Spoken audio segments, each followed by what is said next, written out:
Welcome back to Project Brupeg. Last week Dame ran the new air conditioner pipes for our Galley AC unit. This week he finishes the below deck ventilation shaft in the portside galley walls so he can attach the final stainless steel panel, and we get some awesome help as we move into installing our first cabinets.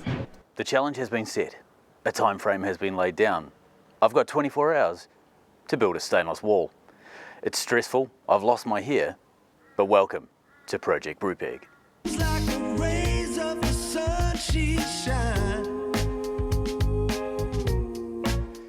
Because it's such a big gangly bit of steel, the stainless wall that I have to make, I'm not going to put the shape directly onto it. I'm going to build some templates and then bring those down and lay them on top of the stainless. I've been thinking about communications gear on board the boat. How do we get data to and from the boat? A lot of it and in a reliable way. So we're going to go with satellite. It's a pretty simple system. We're going to use Starlink for our main link, and then we're also going to have a backup Immersat satellite phone so that we can get, weather data and things like that if everything else fails. I've been talking about this idea with some Patreons, Rich, Madison, Scott. We've kind of tossed around a few ideas as to what's going to work, and we've settled on a pretty robust system. I came home and laid all my plans out to Jess, and she said, "That's awesome, darling, where's my backup?" So, backup number one is a massive great lump of copper. This is getting stuck to the bottom of the boat, kind of like that, but in a slightly more structural way. The point of this is going to be the earth strap on our SSB or single sideband radio, which is essentially old school data connection. So we bounce radio waves off the ionosphere. It's nowhere near as fast as a satellite connection, but it's pretty bulletproof. And it gives us connections that'll be 4,000 to 5,000 kilometre connections between where the boat is and where a ground station that's picking us up at. So this is going to form an integral part of talking to Brupeg when we're out on the sea. And the thing is that we didn't know that we could find this for less than $1,000. And how much did you get it for? I think I paid $150 for it. But is it big enough? I kind of would have gone bigger if I could, to be really honest. We went to the scrappy. Jess was so chuffed with the copper that we found. She insisted we go back. We've got more. That's her bit. We're not sure what she's using it for. That's Stewie's earth strap for Renko. Jess found a whole pile of copper that's quite awesome. This bit here, that bit there is going to become part of our earth welding strap so that we can get an awesome bond to weird metals. We're going to be using them for bits and pieces around the boat, but it's not very often that we come across copper at the scrappy. And then finally we have this. It's a circle of bronze. It's going to be part of our anchor winch rebuild, but more about that later.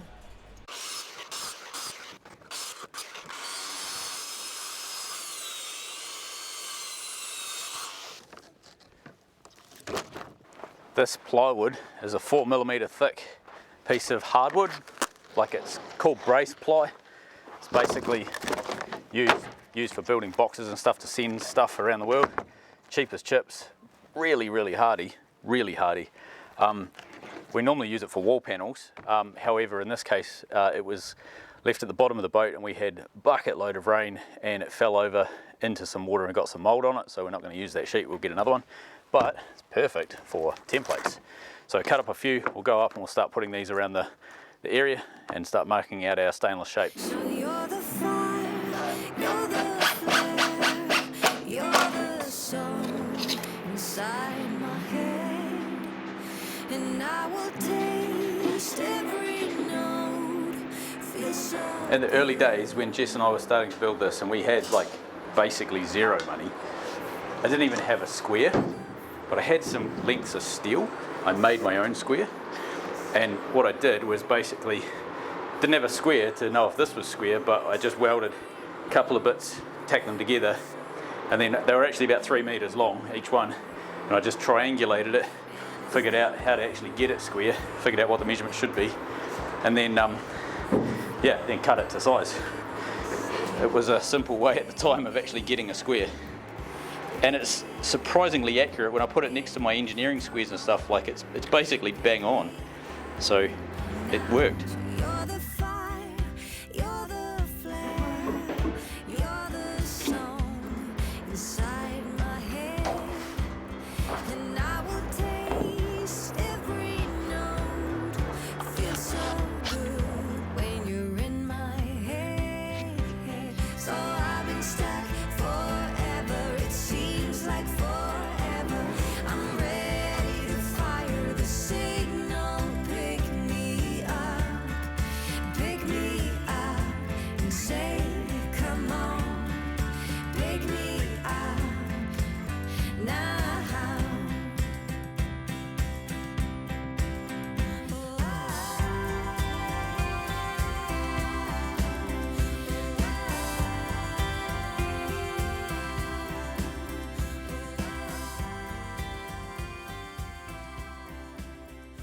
If you were wondering how long boat building projects take, this stainless, I was racing around on 28th of December, I think from memory, or 24th of December or something. It was like right on the day everybody was closing down for either Christmas or New Year's. And I was belting around town trying to basically get it organised, getting it cut to size so that we could pick it up before the Christmas shutdown, so that we had the stainless to put it on the boat over the Christmas break, because I had 4 weeks off or something from work. Yeah, it's April now, almost mid-April, and we're starting to get to the stainless, so sometimes projects blow out a little bit longer than we think. Every note feels so good when you're in my head. I realised I don't have enough stainless to overlap the two sheets that I need to create. So this wall that I'm working on is going to be two separate sheets. I'm going to have a large sheet and a small sheet. Small sheet is where all the electrics are behind it, and the large sheet is where there's just insulation, so we can seal the large sheet off properly. The small sheet is one that we can unbolt and take off whenever we need to. I was going to do a reasonable overlap, just basically allowing for any extra material that I've got, but I have bugger all extra material, so I have to be pretty darn accurate with this overlap. So I'm going to do it no more than 25mm, 1 inch, and the reason I'm doing that is because that's the width of the rib. So by doing it at that width, it just kind of keeps everything uniform. I'll butt the two pieces up against each other. They'll be one on top of the other. They'll go against the rib when we riv nut them in, and then we'll bolt through both of them, and that'll be how we fasten it. So we have to just be a bit more accurate than what I was originally intending that we needed to be.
How dry is that sand?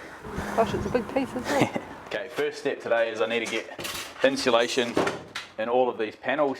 I've got a wee bit more work to finish down here on the AC, but we've cut the stainless as you previously saw, and we're going to stick this up and start doing the rib nuts to hold the stainless onto these battens.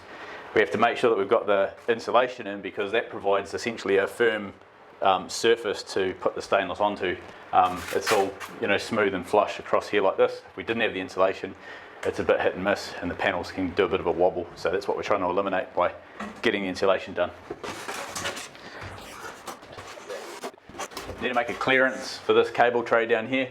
So I'll go and scallop this piece of insulation out.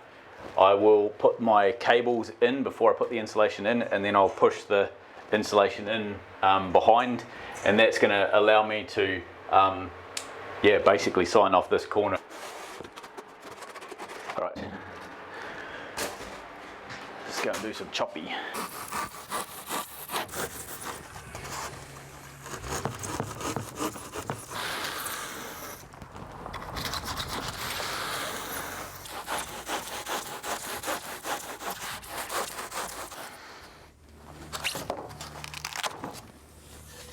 Pretty close.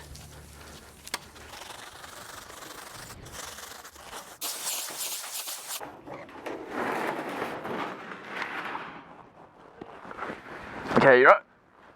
Tell you all the time, but no one ever appreciates it. How's it going? You're good, getting there. I feel like you've got more weight than me. I have. Do you want to shuffle down? Than you. Do you want to shuffle down the back? Hold on. Okay. Cool.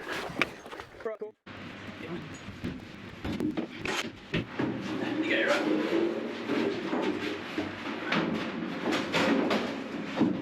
It's funny because it seems like it's an expensive way of doing it, but when you factor in the cost of like all the, you know, coatings and everything needed to do it all properly anyway, it's like it's actually not significantly, it's only about 20% more expensive. It'll set a tone for the boat. It will. Really, because it's a professional space. It's like a commercial kitchen. Yeah, it's not like a homey That's right. little bits of wood around that's going to die and all that sort of stuff. That's right. Yeah. Yeah. It is good. It's be a place where any proficient cook can come in and do the job. And any outboard can be rebuilt on it. Any. Well, don't tell Stu that. It'll turn it into a workshop. It will. It's not brand specific. I'll have to guard it. little fold down outboard stand and Did you tell Trev about the stove and the oven that we're going to get eventually? The diesel run one? Oh yeah. We found one that's pretty expensive, so we're going to have to probably crowdfund or something to save up. But we'll do the LPG now, and then we'll change it out for diesel when we can. Part of the issue is that we thought, okay, well maybe we go electric because we can't run LPG in Antarctica. It's too cold. It stays liquid. So okay, fine. Gas is out, right? Below, I think it's like -20. It stays a solid, basically liquid. It doesn't go into gas. So gas is out, and we thought, okay, we'll go electric. And we started looking at the numbers, and a 4-burner, like electric cooktop thing, uses 7.5 kilowatts of power. And I was like, Jesus. Not possible. Yeah. I know, it's like, bloody hell. So I thought, well, that's out. So we went to the next thing. Okay, well, what about like a diesel cooker? Because you can get diesel cookers and they have a little chimney, and we found one, and it also acts as a water heater as well. It's got coils in it to heat your water and cook your food and whatever. And I think it was like $6,000 from memory. It was like $6,000 landed, and that's a reasonable size one that has 2 coils to heat water.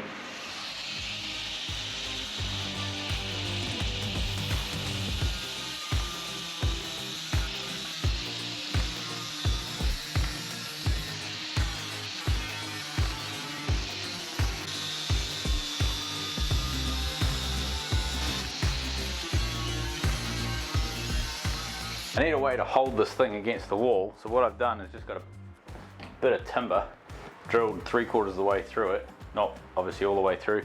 I've got these little wee screws that I'm going to basically screw this in at the right height so that the stainless will sit on the edge. I'll do it down this end because these here are going to provide the same thing at the top. They're going to basically stick out through those slots. So that end's held, I just need to do something for this end. And in fact, it doesn't even need to be, it has to be within about probably, I don't know, 10 mil, ½ inch, something like that. It doesn't have to be really that accurate. It just has to hold the sheet up so that I can then jiggle it and screw it and do what I need to do. So yeah, I probably should have marked a line when we had it up. In fact, I'm going to mark a line so that I can get it close.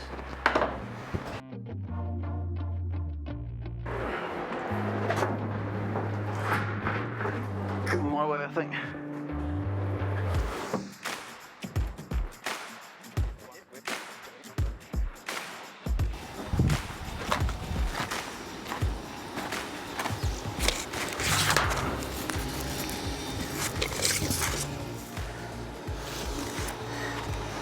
I walked past the YouTube box and saw the little air horn.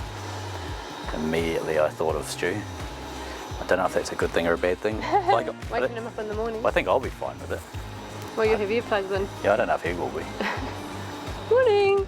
Well, I was thinking like a hand grenade, like figuring out a way of tape the fucker on and throw it into his room. Clear!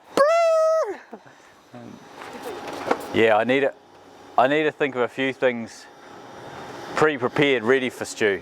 Yeah, okay. Like I'm thinking of my 4 kg sledgehammer on a line so that it goes down and like when they launch a new boat and they have the bottle come down and smash on the hull, I reckon a 4-pound hammer on the side of the hull right beside where he sleeps. Bong! Like again, isn't that what friends do?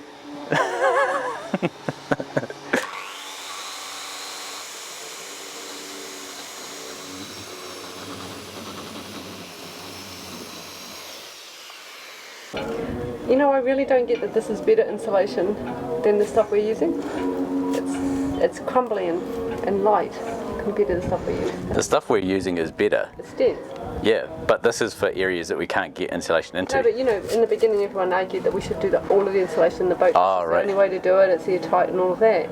Yeah, no, I agree. I think polystyrene's got way more insulation value than this. I can see why they say that this breaks down for 10 years at off gases. It doesn't ever stop off gassing because it's crumbly even just now. Yeah. What's that, 2 days? And it's crumbling. Yeah, that's true. Not impressed. Not impressed. Product reviews by Jess Ashdown.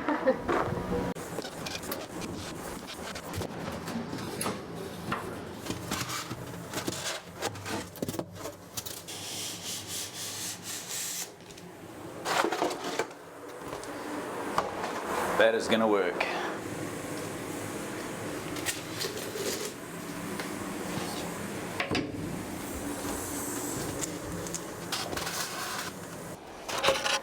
Okay, 30 deep, I need 440 wide.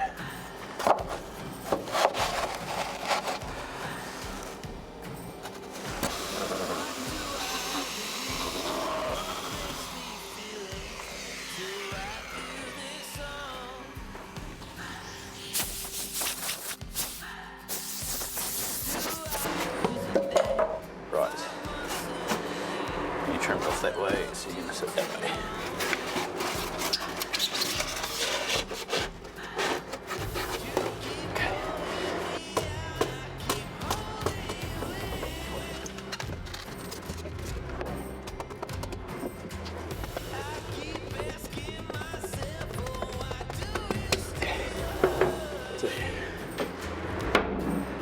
Next layer.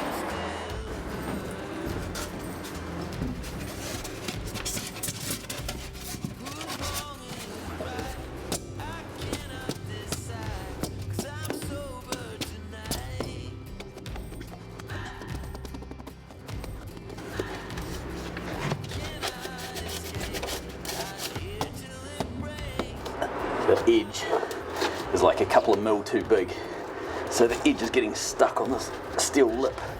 So by pushing it in just slightly, I'm able to get a real tight piece of polystyrene in there, which is what we want. The tighter we can get it, the better it is for insulation purpose. Okay, this is probably going to be the hardest bit to get in.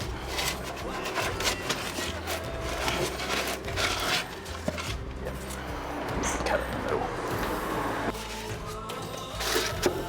One.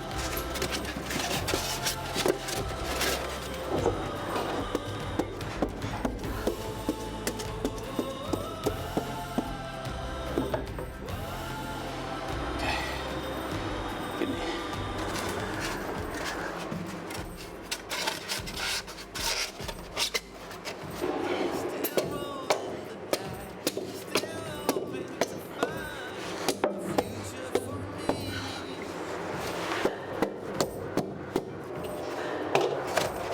Okay, that's done. Right, 120 of insulation, done.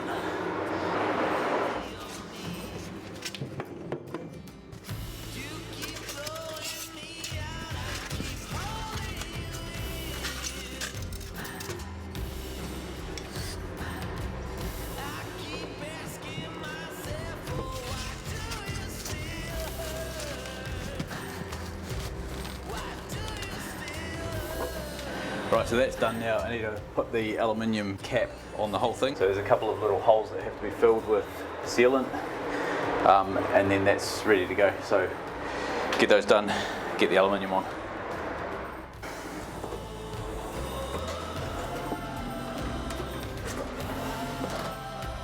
Ah, fits. Right, so time to glue it in.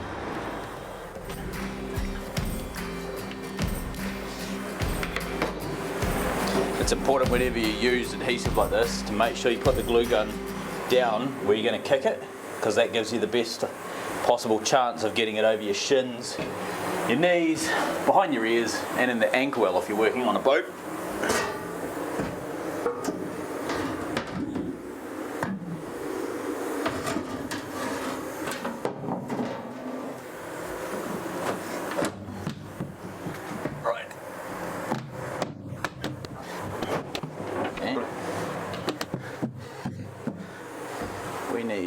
organoids.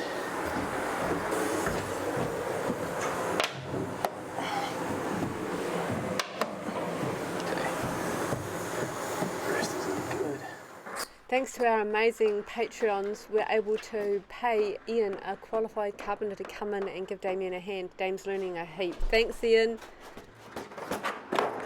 I reckon you might need a knife to... I've got one. Oh, you got one of them too. He's got an equipment belt. Excellent. Yeah. I'd be better off using a renovator.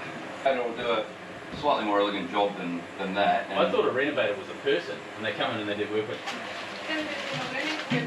He's bringing in tools that I didn't even know existed. I know.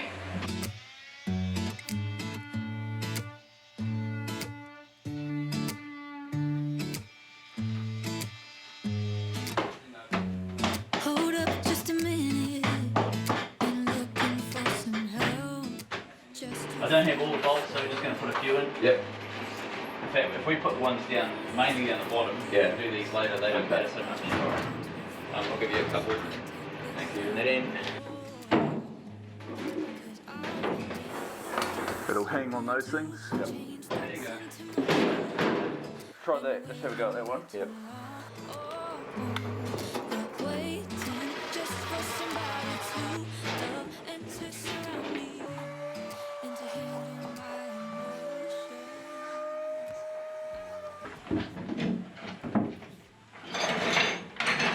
You alright?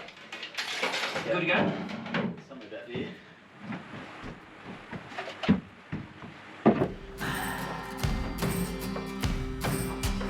We made it. The cabinets are starting to get fitted and go in. Huge job. So this is the new phase of the galley build. Things are starting to go in.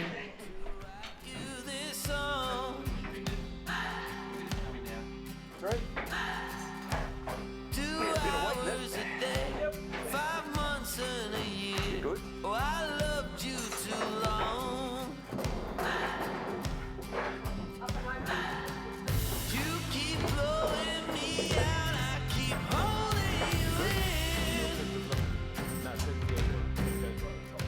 Get it off the floor, actually, it makes things easier, doesn't it? Gotcha. Right, it's good to have some workspace. Let's winch it to the roof. That works out well with the electrics panel there. Yeah. It's just a lot. Cool. Okay, beautiful. Point of that, no. So that's, I'll double check, so this one, that one there used to be vertical and this one used to be on top of it, so it's all right. Getting to this point's been a lot of hard work, a lot of chaos, but the list is starting to go down. So this bit now is all about the cabinets. Let the games begin.